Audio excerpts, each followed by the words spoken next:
everybody. Welcome to the WhatCulture Gaming Podcast. I'm your host, Scott Taylor, joined by Ben Roy Turner. Hello there. And Josh Brown. Hello there. Hello. Now, I just want to do a big old open-ended question to sort of seize the moment, seize the day, seize the conversations that are going around at the moment, and just ask the room, are either of you, or are we collectively convinced by next-gen technology? Dive in whenever you want. Say whatever you like. Yes. Yes, Scott. Yes. I think it's 2 against 1 in this podcast, honestly. It might be. That's kind of what I thought going into this. It's not like we didn't plan this at all before. I knew I was going up against a conversation that would be coming against me. I don't feel convinced whatsoever, especially on the Xbox side. And I'm curious how much what other people sort of think. What is it about next-gen stuff that's convincing you? Because I'll very quickly make my case, which is just that after watching the latest stuff that Xbox put out, and I know that there'll be a whole wave of people going, oh my God, it's more fanboy stuff. It isn't. I just have to call it like it is in front of me, and I'm not convinced by what Xbox are showing me.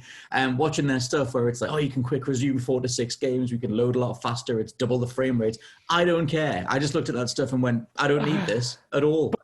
Is it not like just that sort of footage you were watching, that was specifically for reviews for backwards compatibility though? Like, yes. Are you not that's just like one part of the overall feature set? Like, that might not be selling you, but are the next gen games not selling you? The promise of next gen on Xbox's side was very much dashed by Halo just being a bunch of nothing, and then I can't get past on Xbox's side how much they're just putting irons in the fire for the next sort of 3 to 4 years, and I just don't they're having to hang so much of the console's marketability on backwards compatibility, and look, we're auto up-resing stuff, and that's great. The technology is genuinely phenomenal. However, I feel like they played that card with the One X, and that was their whole thing with that. If you put something like SSX3 into a One X, it eliminates all the load times, it up-reses the textures. It's something that they've been doing for over a year now, with the Xbox One X enhanced stuff. And it's cool rolling that out to more people, but I just think that, like, obviously we're not the first people to say this, or I'm not.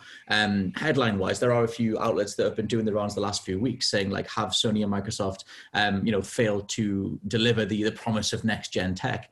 And so it's not that I'm fully against next gen or whatever. I'm waiting for something to sort of go, okay, we need this, and this thing fundamentally can't be done on current gen tech, at least in regards to the games.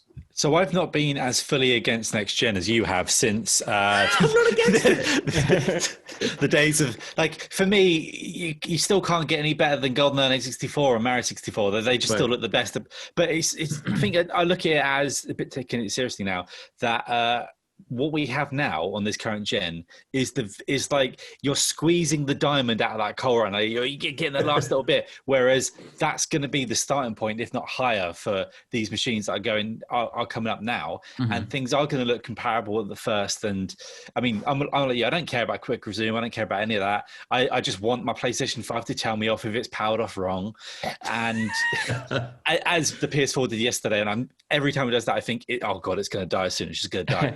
Right. But there's that anxiety of, oh my God, machine's going to die soon, because I've had them for going on 7 years now. And the fact that I just have to keep remembering where we are now is just going to be the starting point, and where we will be at the end of the generation is going to blow some people's mind, like the famous GIF. We haven't had any sort of like heavily sort of hindered games. Like remember when Shadow of Mordor didn't have the Nemesis system in 360, but it did on like PlayStation 4 and stuff. So we've not seen that yet. But I just feel like that, and I'm a dirty consumer. I just want to move on, sort of thing. If that makes sense. So obviously I get there is the reality that the systems that we've had have been that's the systems that we bought about 7 years ago, and it's definitely time for a hardware refresh. That's totally valid. The thing that I'm holding up and questioning is, what can the next gen systems do that our current gen ones can't? And I know that they can do SSD stuff, and I know that we will get there with games being developed from the ground up to take advantage of that stuff. And on PS5, you've already seen Ratchet and Clank and Demon's Souls.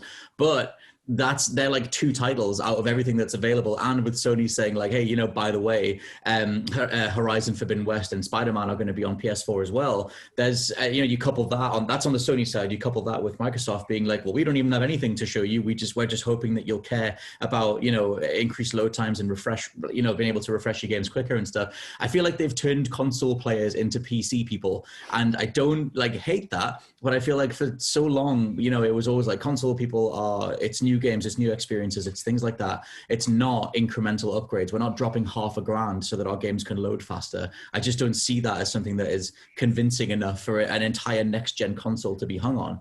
But I don't know, man, because like it sounds like because I think it's because where we're at now in terms of like these leaps in generations, it's not like jumping from the PlayStation 1 to the PlayStation 2 in being able to see like the difference between Metal Gear Solid 1 and Metal Gear Solid 2. You know what I mean? Obviously, graphical updates are still coming, but they're much subtler. Like Roy said, we have some stunning games right now, but for me at least, I can sort of see where we've hit the ceiling in certain aspects. Like I was talking to you about it this morning, you know, games like Final Fantasy VII has some of the finest character models I've ever seen, but the textures on some of the environments genuinely look sub PlayStation 2 level, because you can see where they've kind of siphoned the rendering power or siphoned, you know, all of their resources to create this thing that looks great at a glance, but under scrutiny, there are places that it doesn't hold up. Like Mafia now, we're both playing through that, the definitive edition.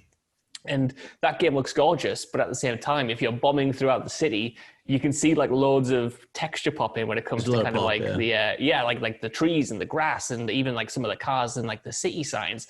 And it's like there are elements where we can properly kind of expand when it comes to the next gen with the better tech, with the SSD, where we can load in those assets quicker at a higher resolution, so you don't have to kind of paper over that stuff, whether or not that's like enough to get you in. But I feel like they're just some of the examples for me where I'm seeing these games and they look amazing, but I can also see the corners that are being cut to get more out of this hardware that was already a little bit dated when it came out 7 years ago. You know what I mean? I can see where it's being squeezed, like Roy was saying. Yeah, and the thing is, like, I obviously agree with that, especially with Final Fantasy VII's environments. And, like, yeah, Mafia's pop-in is one of the things that stands out the most because the rest of that game looks stunning. However, Last of Us 2, Red Dead Redemption 2, like, they took longer dev cycles and they perfected that stuff. Is something like Red Dead 2 and Last of Us 2 not held up as, look what these systems can still do?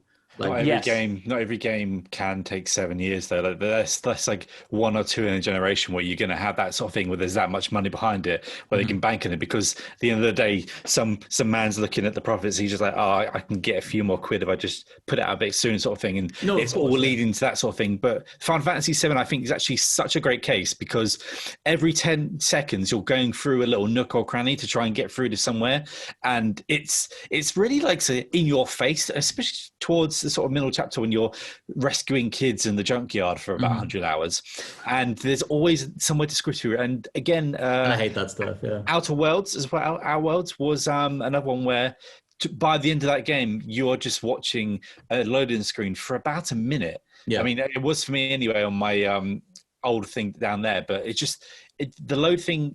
It might seem trivial, but it might be one of the most important upgrades because the SSD, I forgot to mention that, is going to be just like it's so, I hate to say like join the Mark Cerny hype train, but it's like so advanced that we don't have like the affordable sort of like range of hard drives yet that we could all buy to expand our storage. Like that's the weird sort of exciting thing for me, where if they can deal with that and get more things rendering in, it's going to be more, I think, it might even help dev. I don't know. I'm not a scientist, so it might even help the devs make games. That's the thing for me that I keep hinging it on. And admittedly, we haven't seen this in practice yet from examples. But like when Mark Cerny's talking about the SSD and what it can do, like the thing that excites me the most is that it will change, you know, at least for the first parties who make use of it, how the developers approach these worlds. They were saying about how, you know, in previous generations, they had to construct levels in certain ways so that you could only see so far in advance because they could only load so far in advance, which made these more labyrinthian levels, which made these more corridor focused maps. And hopefully without those limitations, it can not only speed up load times, which obviously, you know, sounds quite trivial to spend $100,000 on, but also, you know, that will fundamentally, hopefully change the types of maps, the types of levels that we get in these games. Yeah. And that's the thing. I'm not saying that stuff isn't going to come in the future. I'm not saying that the next, you know, gaming is done and we don't need anything else ever. My problem or my issue or my talking point is that we haven't seen those things now when we're trying to pre-order them, trying in vain to pre-order them, but trying to pre-order these consoles. And they've had years to get this stuff right, especially on Microsoft's side, considering that they've sort of languished in second place, third place, whatever, behind PS4 and the Switch for the entire generation. For me, I just kind of thought they would come out the gate swinging with, like, I mean, we've seen Ratchet and Clank demonstrate the SSD SSD tech and jump between different biomes. And we've seen in the Demon's Souls demo, he warps between 2 different locations instantly. That stuff's cool, but like that whole thing of like, load times go away and that changes what a game is. That's fascinating, but I don't think we're going to see that for another 2 to 3 years, because you need projects that are starting now, which, we've already seen Xbox greenlight a new Fable and stuff like that. So yeah, it's not that I'm not saying that I don't believe in the future of technology at all. I just think that like it's a really, for now, we're putting so many eggs in the nebulous future they'll get there basket. And for me, I'm not convinced right now that that's worth it yet. For me, that's just kind of like par for the course when it comes to these next gen transitions, because we never see, like the best games at launch. Like if you look at kind of like the PlayStation 4 exclusives, we had Knack, we had Killzone Shadowfall. They did try to say that Knack's particle effects were like next gen back in the day. Yeah. Even Infamous Second Son, which I enjoyed, that was just a very pretty standard open world game. Killzone Shadowfall was just a very pretty first person shooter. I feel like it always takes a few years to properly realize, the potential of these machines, especially when you're trying to make games that go from, one generation to the next and have them compatible between each other. Mm-hmm. For me, like I can totally see what you're saying about whether or not it's worth investing now. And I think that's a fair, kind of thought, because you don't necessarily have to invest now. You know what I mean? Yeah. Like you can wait for those experiences to come. Like we're obviously going to adopt these because one, we cover it for our livelihood, and two, because we're like enthusiasts of these machines and we want to be there day one. We want to see what they're able to do. Yeah, we certainly are. But at the same time, like we've always been the worst off. We spend the most to get the least, at least initially, because the proper transition, the proper handing of the baton over doesn't usually come until like 2 years in, but we properly get the experiences that are like fully realized, at least in the long term, grander scheme. I'm going to say, Scott, as someone who has a Series One X, I hate these names. You don't need to upgrade. You don't need to upgrade for like 2 years. But I think on the PlayStation side, even if you got a Pro, I think you don't need to. But I think it's more viable, and it's more of the jump that I'm seeing where PlayStation is offering the actual upgrade, whereas Xbox got so close to it as it is. They're putting out a next-gen console, which is less powerful than their current-gen console. So it's kind of like, it's a weird patchwork over sort of thing. And a lot of they've said for the next 2 years, if they hold it up, like their next-gen games are going to be coming both ways. So you might get Halo Infinite on the One X, and you're going to get Gears Tactics out when they come through. But I think for a lot of people, if they've got the original Xbox One, these names, then they need to, like me, they just need to throw that in the sea and just get going. And just Don box. Yeah, just throw the Don boxes in the sea, throw them in the River Tyne over there, and just let's get going. I think it's time to put them to bed. It's time to put the original PlayStation 4 to bed, and probably the PS4 Pro, especially as PlayStation aren't offering the dual sort of like generation gap. I think if you as Xbox, this is my sort of definitive thought, you don't need to upgrade yet, whereas I desperately need to. Well, they've definitely got out there and said that like, hey, don't worry, if you invested in the One X, we don't want to make you feel like you were shortchanged. Like, we're not going to, everything's going to be cross-compatible and everything else. It's just, that's the whole thing. They sort of, not that they burnt their one card, but they played the faster load times, quicker up-res texture stuff. For me, they played that card with the One X, and you saw, people respond to that. And I just think it's a strange beat to have to hang an entire next console generation, entire marketing spin on backwards compatibility. And I know that they're steering very much into Game Pass, but it's just interesting to see, like, having grown up with systems our entire lives, usually, and it's never going to be the same as the jump from PS1 to PS2 or whatever, but they still have to double down so much on what should be side features, this idea that you can put an old game in and it looks great and whatever. They're sort of having to front load that and be the marketing spin. They have all these different demos out of, look how fast everything loads and look how quick the frame rate is and whatever. These were all things that were never done to sell a brand new system. Like, obviously they just don't have the exclusives. So it's kind of all they have left. But like I said, that's what makes me not convinced by next gen, because we're not there yet. Is it for me? I have a couple of things. For one, on the one hand, like that kind of excites me more in a little bit because we're eager for new things, and this backwards compatibility thing. Even though the Xbox One X has kind of done it to an extent, like that is new. Like we haven't had backwards compatibility in this way before, at least not from generation to generation, in a way that kind of fundamentally changes how old games were played by, I think Microsoft even said for a few select games, they're going to like double the original frame rate and stuff like that. So on the one hand, I'm like, that is quite cool. Yeah, not to maybe a whole console, sell an entire console. That though. Like on the PS4 Pro, like you can bring up a list of games that play differently on Pro, and things like Abzu will double the amount of fish in the background or whatever if you're playing on Pro. Like you have things like that. You do, but I would argue that it's much more incremental than this idea of enabling HDR or making something that was 60 frames per second playing 120 frames per second, knocking up the resolution and stuff like that. And that might be different because I have the original Xbox Don box, so I don't really have those benefits from the I guess honestly, sorry, very, very quickly, that's the thing that I think is the crux, and it's completely subjectively, is that I got a One X for Black Friday last year, and I had this rush of, oh my God, I can play my Legacy collection better than ever. And I was tweeting about it, and oh my God, SSX3 loads in an instant, and it looks all butter smooth, and I got to do all that stuff. And now they're selling this next generation on that same pivot, which was that was the whole thing, the Xbox One X enhanced games, which the Series X does, but the Series S doesn't. So I think like that's, I guess, why you guys are more excited for it, because you haven't seen those things yet, and hardly anybody bought the One X. So now it's like a whole rush behind that. That's why. I was just say that's why it doesn't seem like the snake oil salesman that it kind of does feel like, meh, take this, and then they just gone off. And by the way, the next year it's like, what about 2 more flops? Right. Do you want 2 more in there, sort of thing? You'd hope they don't start going down that route, because obviously the naming convention of series this, one this, do they start do they do another one? I think it eventually they need some sort of like definition, because I reckon they're going to be just the Game Pass machine at some point. Yes. With Activision selling games for £70 on there as well, or EA sort of thing. But I think their end game is services, right? So they've got 50 million Game Pass people. Like that's still a little bit of a loss to them, but it's only growing. Oh, they're making a machine that says, hey, if you've given into Game Pass and you want to play the best version of games from the last 20 odd years, it's this system. Sorry, Josh, I cut you off before you were. I was going to say that like, that rush you were talking about there, that is the rush I've got now when it comes to the Xbox Series X, because I sent you I think I sent both of you the Digital Foundry backwards compatibility breakdown, and I was watching that and I was thinking, this looks awesome, I want to go back through and play all of these games, and you were like, this is not selling me at all. If anything, it's made me less excited about it. And it's just because I want that rush, you know what I mean? I've been playing through PlayStation Now currently, which is a pretty good service, but it doesn't hold a candle to Game Pass and what Game Pass is offering. So I want that machine, even if it doesn't have Halo Infinite or any kind of upcoming exclusives. I just want that machine to be there so I can experience these old games, have this great service, this great affordable service that has all of these titles, and just kind of like play through an entire franchise like I'm currently doing with God of War.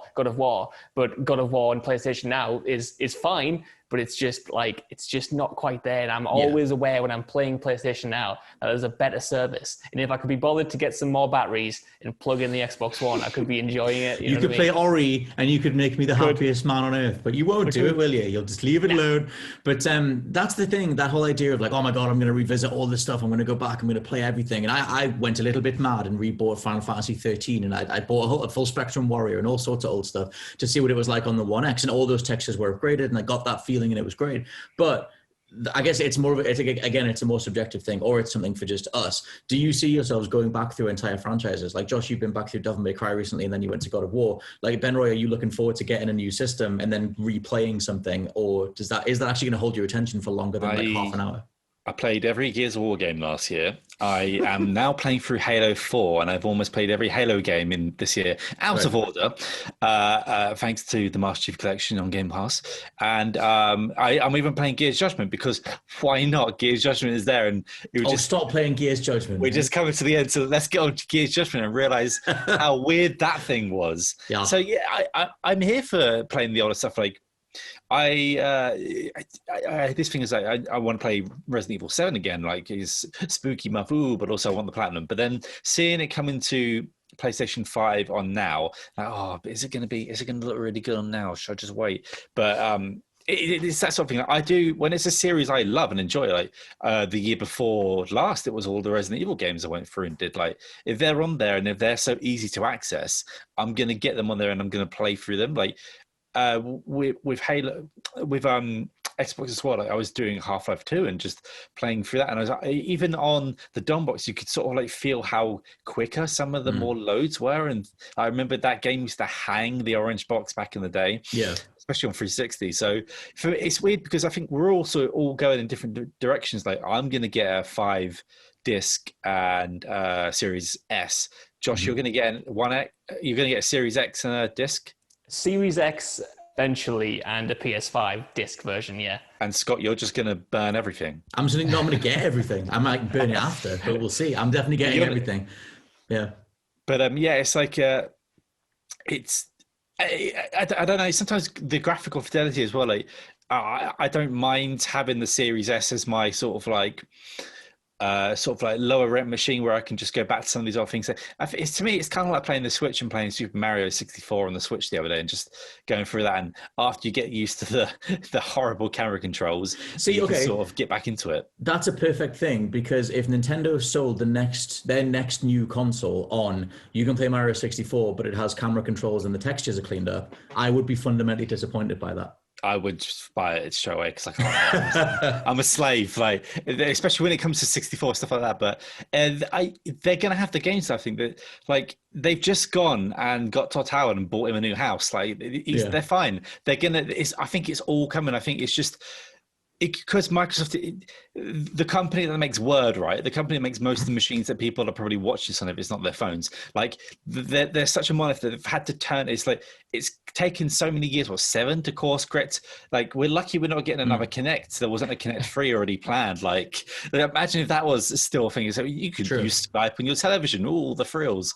But I just think that it's been such a big turnaround that this is like, and now they're getting aggressive, like, and apparently they're going to buy more. So it's like, I'm scared what they're going to do. And they're going to buy you. Well, not yet. I mean, if they buy, I can't make any more funny Phil Spencer little pitches than they do. But like, if it's the things like, I think they're coming. I think it's basically. I just think they could have been doing this years ago, though. Like they went back and forward. Taking that long to get everything. I said they've been trying to get Game Pass into such a way to move forward, and I think it's taken so long to just burn everything down what was there and start again. It's a great service, but like they've now kind of had to steer into that and embrace it and go, this is entirely what we are, because they can't do the exclusive stuff, and they didn't put enough irons in the fire across the last generation to prepare for that. By the time we have Halo Infinite, I'm predicting the end of the year on Halo's 20th anniversary. We'll probably have another announcement of another game coming the year after, and then the year after Fable, Forza, I mean, we're gonna have probably 17 Forzas out next year. Like who knows? Like they love cranking them out. But I just think it's weird because everyone's going their own directions, and they're kind of like, I think we're gonna have to get used to Microsoft not playing Sony's game and doing a bit of the Nintendo. Like, we're just gonna do something over here, and you guys can come along if you want, sort of thing. Actually, Josh, what were you gonna say before when we mentioned the Switch Mario comparison? I was going to say, like, if the next Switch, the Switch Pro, even the Switch now was like, right, we've got this entire back catalogue of Nintendo stuff, I would absolutely, that would be exactly what I want, just because Nintendo stuff is Nintendo's like catalogue is way stronger, Yeah, it's like a huge gaming blind spot for me. Like, I didn't have many Nintendo consoles growing up, so there's so many games that I didn't get to play. And for me, like, having the Xbox One X or the Series S or whatever is this kind of like Games Pass machine. Like, that justifies a purchase for me because there are so many great titles available to you. Like, I've recently, over the past year or so, really embraced going back to all the franchises and playing them through. Like you said, last year I did Devil May Cry, I did Gears of War, I did a few Resident Evils, I did Metal Gear Solid, now I'm going through God of War. And you have Ori. Could you put Ori on? Well, Scott Tilford, I will.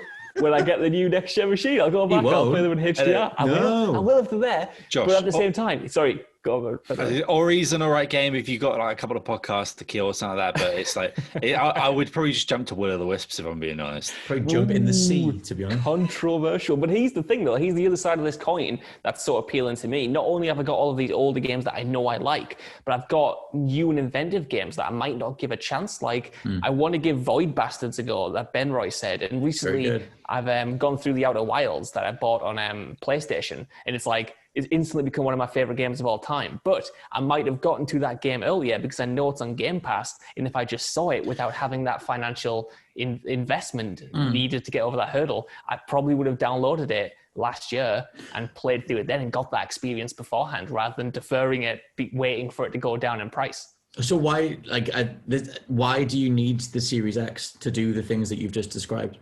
Because, Scott Tilford, even the Series X.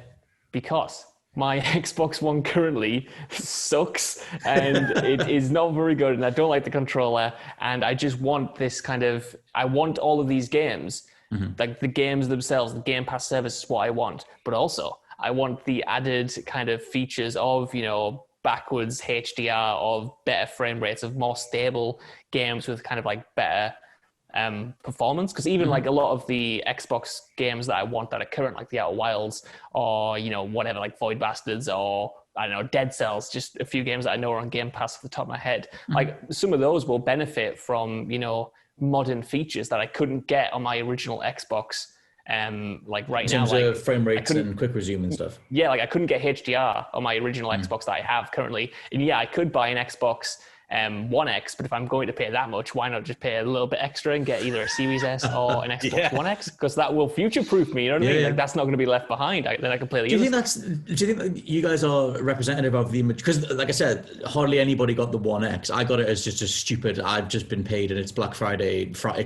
Why not? I'm crazy man, let me get this thing. Do you think most people will be like you guys? Either they're ready for a hardware refresh because they got the Xbox One in 2013 and it's just that old, or they, they didn't bother with Xbox because the performance this generation was so naff, and they're just like, okay, exclusives on PlayStation, everything else on Xbox, and that's just the two sides. Is that just their play on the Microsoft side?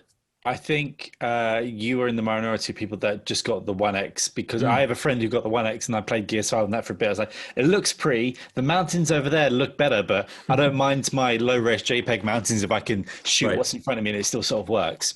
And I have heard people in the wild, even in these trying times, talking about how cheap the Series S is. And I was like, oh my God, I'm just hearing people in the gym talk about this and I'm just trying to listen. And so I'm just like, this is weird. The average Joe. Yeah, hearing anyone talk about like the stuff I like outside of this room sort of thing. So I think the Series S, as I've said before, it's going to get the parents in as well. It's going to get the parents in to buy for their kids, and it could bolster their like not library, is it user base up quite a lot. And I think I just, when I saw the Series X last year, and even the Pro, was it 2 years before that? When was the Pro last year? I don't even. It was 2016, I think. Yeah. When I saw these mid steps, I was so close. I think if the Pro did what the Series X did, I would have got that straight away. But for the Series X, it's so close to the next gen. Like for me, I couldn't justify the point because all it was just an Xbox on steroids. Well, that's the thing, because I think when the Pro came out and they started talking about the Xbox One S and the One X, and especially on the Pro side, it took until Sony put the boost mode in for people to really realize any differences between the basic PS4 and the way that you can play a game on the Pro. And then there are lists of features. There are lists of games that have exclusive Pro features. They're always background things, more NPC detail, whatever it is. It's always things like that. But everyone had the conversations around at that time where, we don't care about this half-step console. We're just going to wait until the next gen. And obviously those systems did start to take off and they started to work. But it's just that for me, we've waited this long for the next generation and I'm still kind of yet to really see it. Like, it feels like it's still being hung on a glorified version of what they sold the One X and the Pro on. It feels like it's better load times, it's better frame rates, it's things like that. Incremental upgrades that aren't representative of, at least if you go back in gaming history, what a next generation system should be. And so there's way more for them to show off, but I feel like the whole what does next gen mean thing is just a little bit lackluster this time around. Isn't it kind of like the Nintendo and then the Super Nintendo, where it's like, well, this is this many bits and this is this many bits? That was a fundamental difference, though.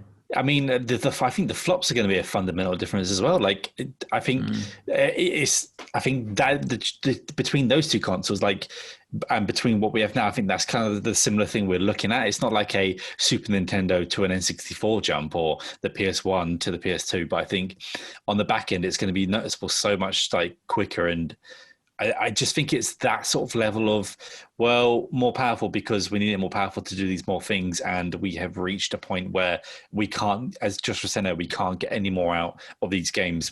We want to be able to have you to go around the corner and see further than you could have.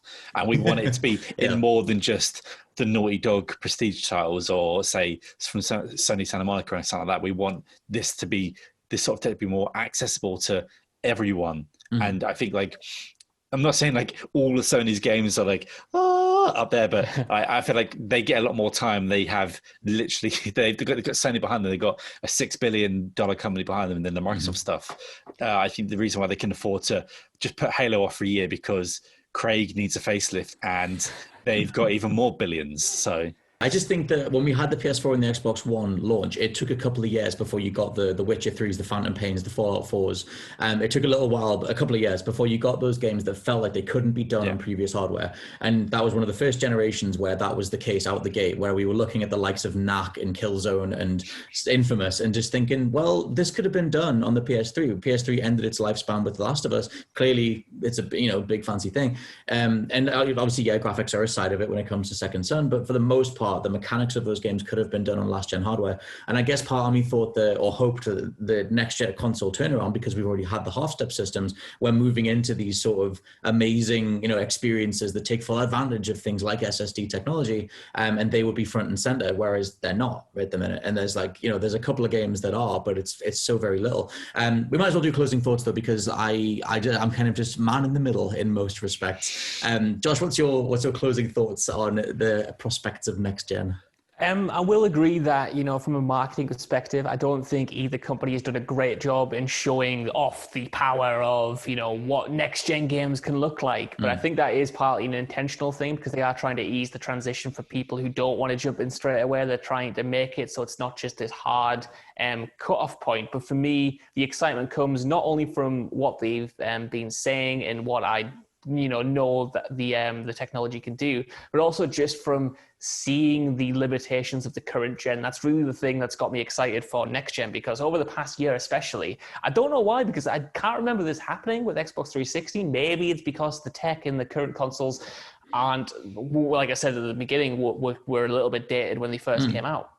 But I'm seeing over the past year, even in the biggest anomalies like Red Dead Redemption 2 and The Last of Us, like everything else, I can see, like I said, with Final Fantasy VII, like the corners being cut, where we've hit the ceiling. And I just want to move beyond those limitations now. I've seen them in too many games. I'm just here for some kind of change in that respect, and I'm hoping it comes with next gen. And also, I'm really excited to play Fallout and Starfield as an Xbox exclusive now. I've got to do that. I've got to invest in the Xbox Series X to not only play the Outer Wilds, on Game Pass, but also get Fallout and Doom and Prey and The Evil Within and everything else in the Elder Scrolls. Bit of Fallout Shelter. I am curious on mentioning things like that.